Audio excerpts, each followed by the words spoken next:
Well, I think you've outlined a very good distinction. I mean, if I'm writing a vocal piece, then the very first thing is what is the text, and not only what is the text. Usually, I'll excerpt from the text what construction do I make of the text. If it's not a text, then the first question is what are the instruments I'm writing for.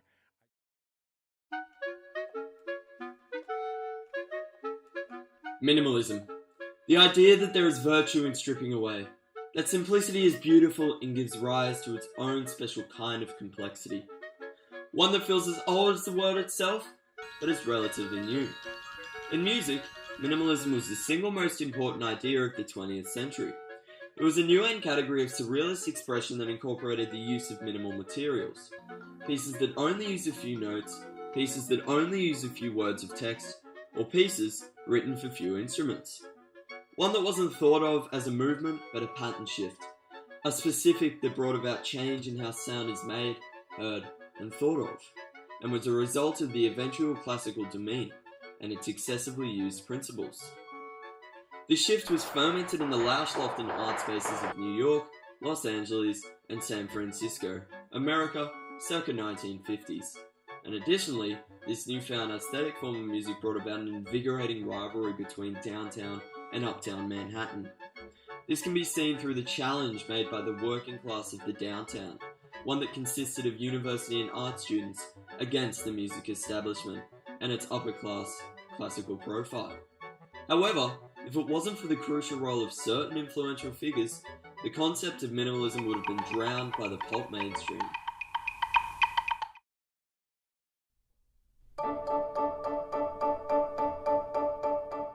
The figures that pushed this movement and thus permeated the pop mainstream consist of Steve Reich, Terry Riley, and Brian Eno.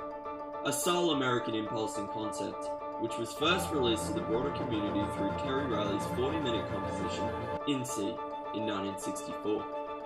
The result was success on a small scale. Success through the open-minded views of downtown Manhattan. And from this, it was gathered that this new category of realist sound was a direct representation of the bustling Manhattan perception. Furthermore, during the 60s, the visual reprise of minimalism art was catching on, and as the father of minimalistic music Steve Reich recalled it was a case of painters, dancers, filmmakers, and writers all swimming in the same soup. But in 1965, Reich released his first composition, It's Gonna Rain. This piece was based around the recording of a black preacher transferred to multiple tape loops played in and out of phase. It was said that Reich was positioning music as a process with a life of its own, rather than a closed book of dry ink. And by the late 1970s, minimalistic music was taking the world by storm.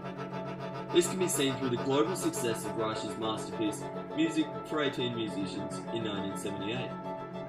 And as a result of this, Brian Eno would permeate the pop industry through the works of the late David Bowie, Bowie being a catalyst supporter for the new age genre. Due to this, sample music would ultimately be derived in the early 90s. Therefore, it can be said that the minimalism movement evolved the way of music, through bringing about change in how sound is made, heard, and thought of. But how have the principles and practices stayed of consistency to the present?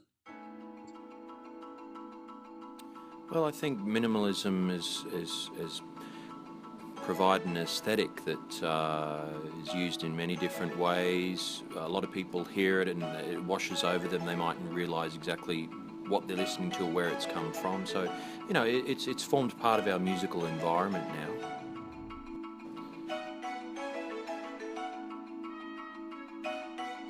And in your life, did minimalistic music have any impact of any form? Yeah, absolutely. I mean, the first time I encountered minimalism, it sort of blew my mind, really, and the ideas behind it. It certainly sounds totally different. I mean, a music that's designed along completely different lines to song and to dance. So, look, it was really refreshing, and as far as an aesthetic goes, I find it really interesting. It's almost like an alien experience when you get into minimalism. So It's certainly a style I've enjoyed engaging in the past and performing, although it's really challenging as well.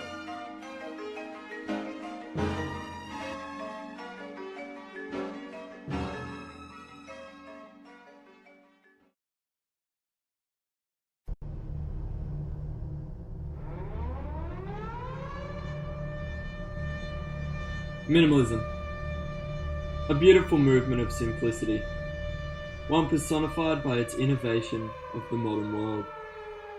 One that conferred a long-lasting notion of sound upon society. The minimalism movement was crucial in evolving the music industry, society, and pop culture.